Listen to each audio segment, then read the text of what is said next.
Hello everyone, and welcome back to the Tournament of the Old World. Our friend Jeffrey, the referee, looks like he's just stubbed his toe on that last Lego brick he was looking for, but he's also let me know that it's a go-go as we head off to our first of the Wood Elves battles. This will consist of 3 rounds, and on our first round we have Durthu versus Drycha. It's the Battle of the Wood Sprites. First off, Durthu was bringing along a forest dragon, an impressive little beastie, sure to help him out a lot in this battle.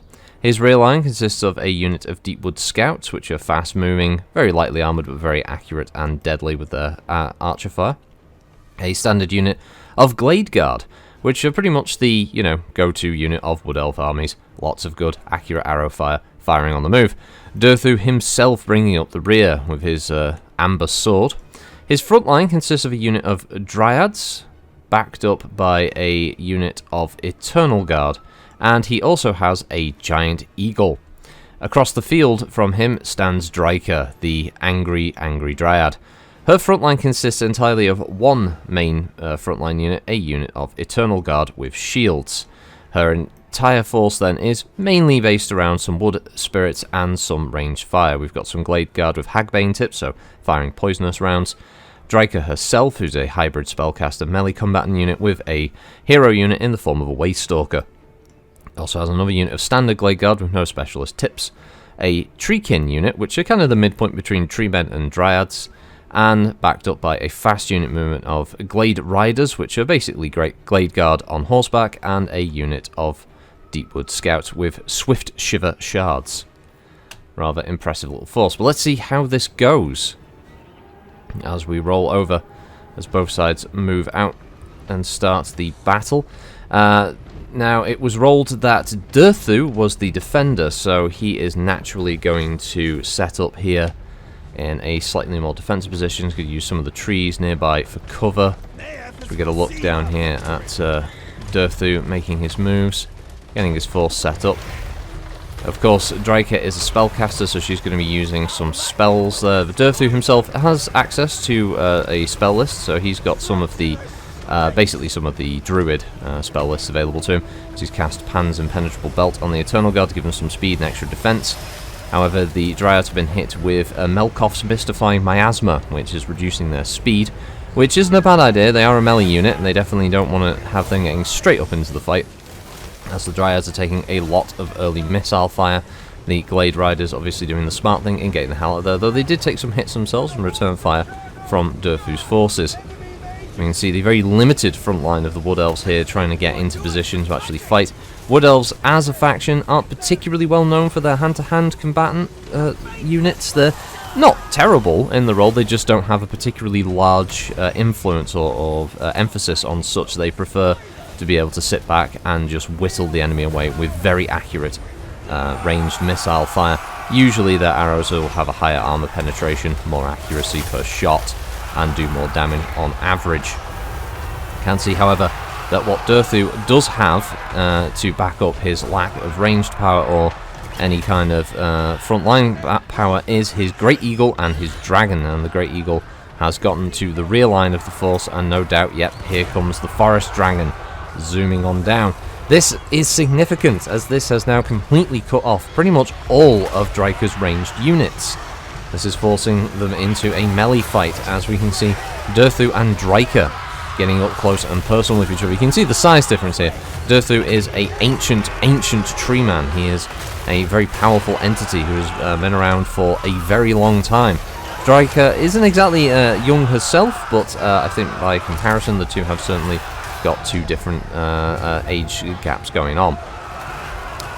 We can see here that Durthu is smashing his way through, but he is a little outnumbered here. Drycha does have the advantage. You can see the darker green banners are Drycha's forces, the lighter green ones are Durthu. I do apologise for that. At the beginning I did forget to set more easily readable faction banners for everybody, but we can see here that the forces looks quite split at the moment. The Forest Dragon is definitely still tying up some units. It looks like Drycha has summoned, yep, she has summoned some Malevolent Dryads. That's one of her innate abilities, similar to Skaven being able to summon Skaven slave units from, deep below the earth, that kind of thing. It's a similar ability for her, unique for her as a faction lord.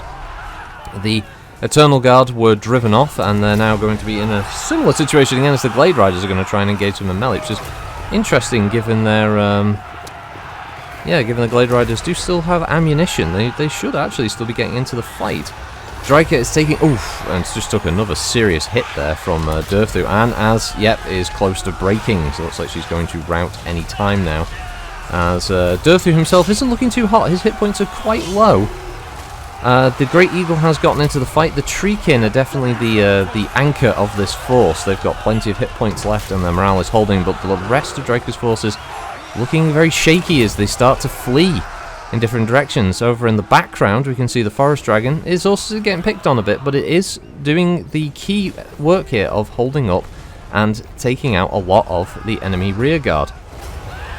And over in the back here, this whole time, we've had 2 units of Durthu's Glade Guard and Deepwood Scouts just raining down arrow fire, relatively unmolested. I'd say that their hit points... Yeah, their hit points are still pretty strong, and there's not much return fire coming to them, obviously, because all of Drycha's forces are being held up in this melee with the Dragon and the Great Eagle. And it seems like every single time they do try to get someone, the Great Eagle comes back in. In fact, the Waystalker, her hero unit, is being completely isolated here, and is, yes, being forced to flee as well. In fact, he may even get killed if that Eagle gets another hit on him.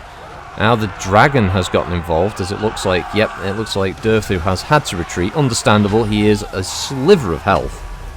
Another significant hit would probably see him downed, no doubt.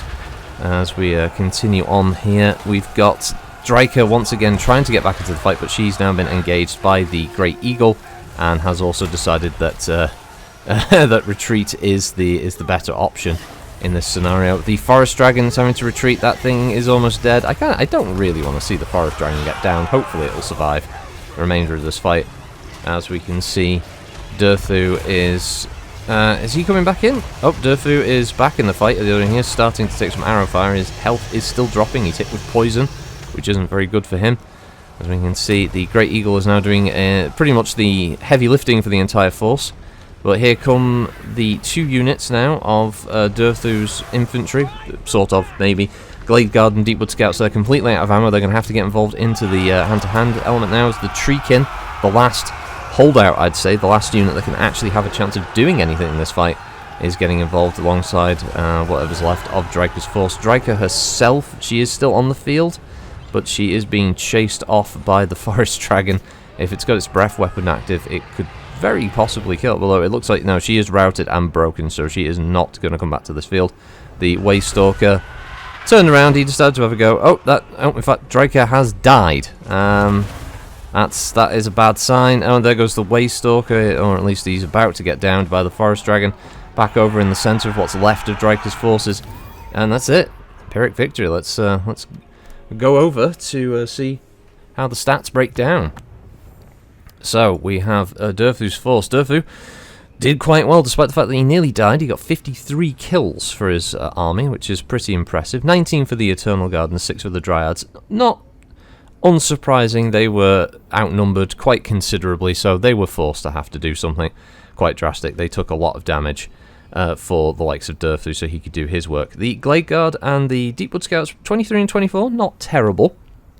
Could have been better, but big reason for that was there were less targets for them because the Forest Dragon and the Great Eagle. And the Great Eagle only killed 10, but I believe the Great Eagle was doing good work in keeping the Waystalker from being able to use any of his abilities, and the Forest Dragon was just tearing up the Glade Guard at the back of Drycha's army.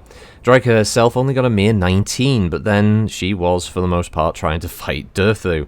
Her Waystalker only killed 8 in the long run. A unit of Glade Guard with Hagbane only got 8. One of her Glade Guard units didn't get a single kill, even though they dealt over 3,000 damage, close to 3,700 points of damage. They didn't kill a single target. The Glade Riders, despite the fact that they were rank 5, only killed 5 targets. And the Eternal Guard, with shields, only got 9. Her own Deepwood Scouts only got 2, which really meant that the most effective unit on her force was indeed the Treekin, but it wasn't enough to really bring home victory. It was a close fight, considering the two forces weren't too dissimilar in size, but you can see the 273 for Durthu, 314 for Drycha, with 123 losses on his side and 202 losses on her side, which means it was a Pyrrhic but clear victory for Durthu. We'll see how it goes in round 2. we'll be seeing Orion take on the Sisters of Twilight. Thank you all for watching, and we'll catch you all in the next Tournament of the Old World. Goodbye.